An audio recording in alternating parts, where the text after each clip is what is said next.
Boa noite, são 7h25, já temos aí o resultado consolidado das 15 capitais que estavam em jogo, e na verdade do conjunto de 51 municípios em disputa nesse segundo turno. Eu estou aqui com meu colega César Felício, o titular da coluna Pergunte aos Dados, a grande enciclopédia de dados do valor econômico, que vai nos ajudar aqui neste balanço deste segundo turno. César, das 15 capitais que estavam em jogo, tivemos a reeleição de 6 prefeitos, o que configura 16 reeleições nesta disputa. O presidente Jair Bolsonaro, que apoiava mais 2 candidatos, além desses 8 do PL, perdeu em mais 2 capitais, a Cristina Grêmio em Florianópolis, a Mariana Carvalho em Porto Alegre, e o PT conseguiu fazer uma capital, Fortaleza, e, digamos assim, salvar o quinhão do Nordeste, que é o seu principal bastião eleitoral, de ter uma capital governada pelo PL, uma vez que o André Fernandes, que disputava contra o Evandro Leitão, ficou a apenas 11 mil votos de se sagrar prefeito. Que balanço você faz deste segundo turno? Boa noite, Cristina. Boa noite, ouvintes. Os candidatos que tiveram mais sucesso, pelo menos nas capitais, foram os candidatos que conseguiram sair um pouco do espectro partidário, sair um pouco ali da sua aliança básica. Por exemplo, o caso do novo prefeito de Fortaleza, Evandro Leitão, é uma vitória do PT, mas o PT estava aliado com partidos ali mais ao centro. Na verdade, é uma vitória de uma aliança mais ampla. Os candidatos da direita, que ficaram muito dentro do próprio círculo, tiveram menos sucesso em diversos casos, né? Por exemplo, eu cito o caso de Goiânia, o Fred Rodrigues perdeu para o Sandro Mabel, que representava uma aliança um pouco mais ampla.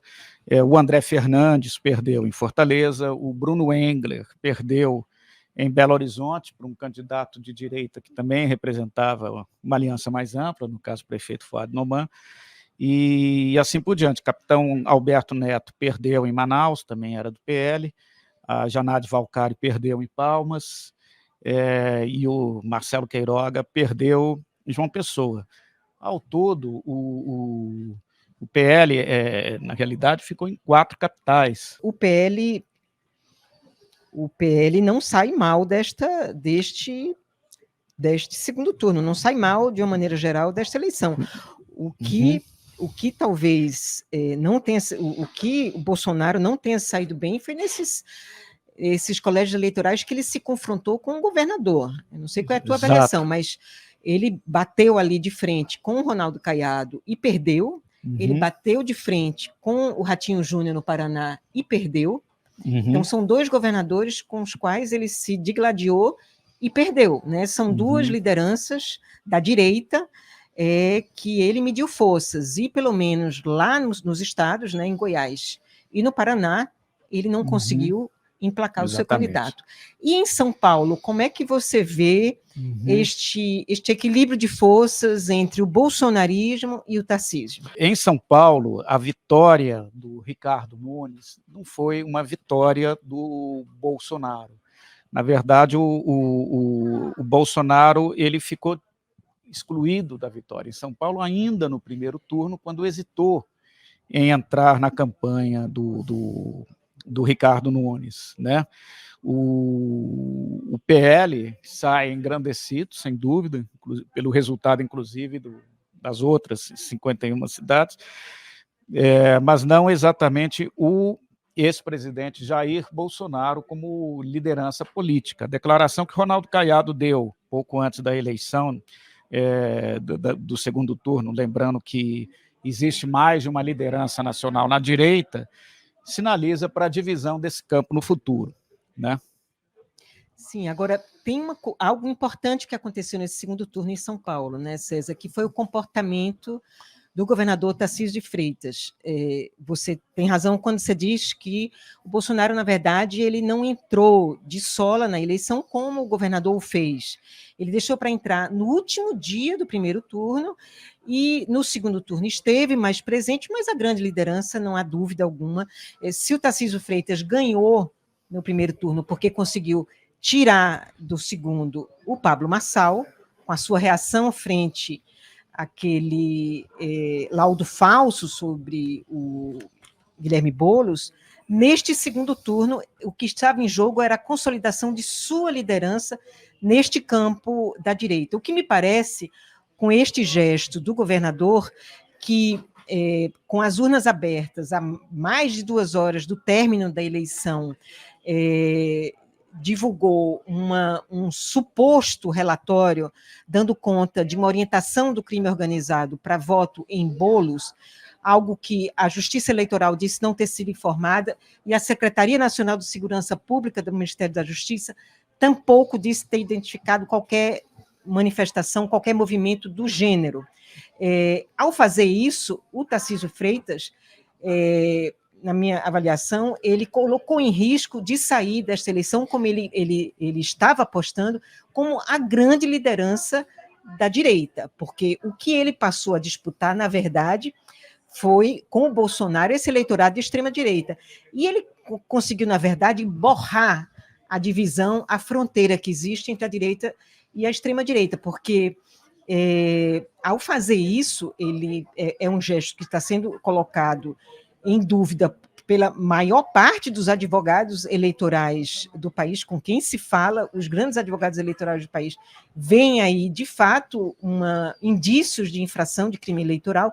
A ação de investigação que o PT entrou, que caiu nas mãos do Nunes Marques, eu acho que deixa isso bastante claro, que o governador, de fato, terá que responder sobre a infração ao artigo 22 da Lei 64 de 2020, que vê abuso de autoridade naquilo que ele fez.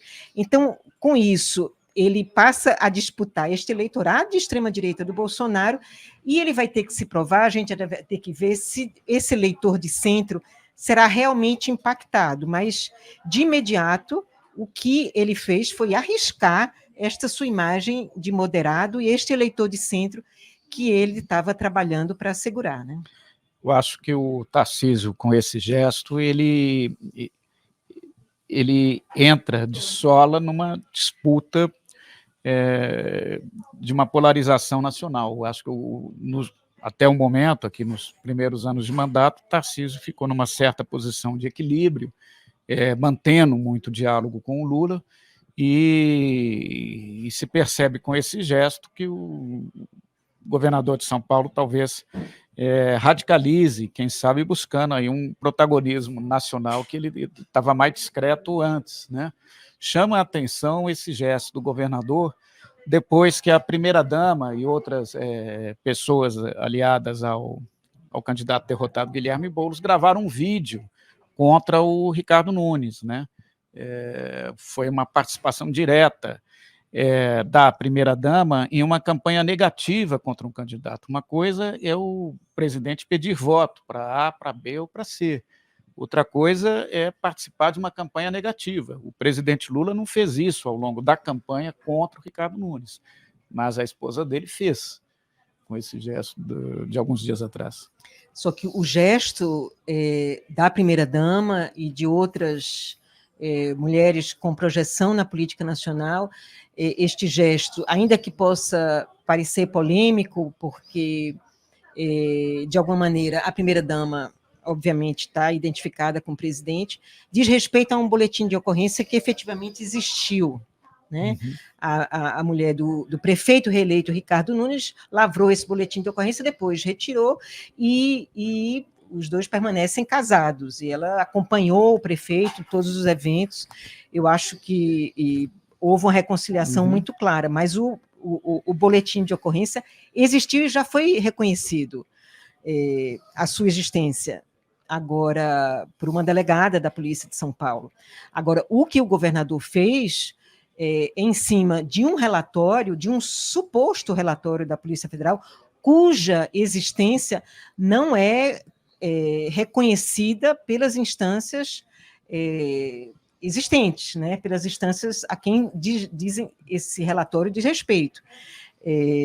O que a gente sabe, autoridades de segurança pública com quem se conversa, o que informa é que bilhetes dando conta de orientação de voto que tenham sido encontrados em presídios do Estado de São Paulo não configuram o que se conhece no jargão da segurança pública um salve do crime organizado para uma orientação em massa para seus comparsas que estão presos, né?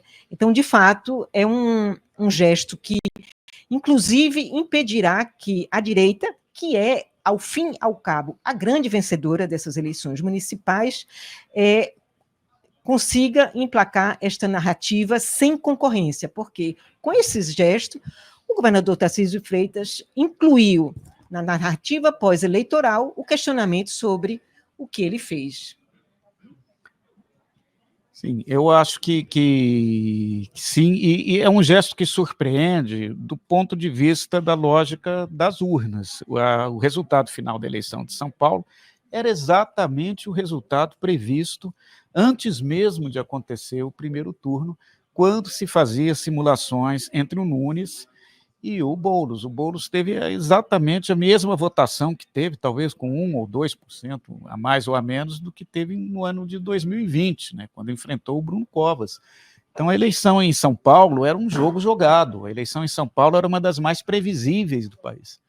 Portanto, assim, do ponto de vista de lógica eleitoral, não havia necessidade de um recurso como esse do próprio governador vir à tona, com essa interpretação bastante discutível do que foi encontrado pela polícia, e ele mesmo fazer essa declaração num momento de acompanhar o candidato às urnas, né, no começo da votação. Se você olha o que aconteceu no resultado eleitoral de São Paulo, não havia necessidade, a vitória do Ricardo Nunes era uma coisa líquida e certa há muito tempo. Então é isso, gente. Uma boa noite. Até a próxima. Obrigada, César. Obrigado, Cris.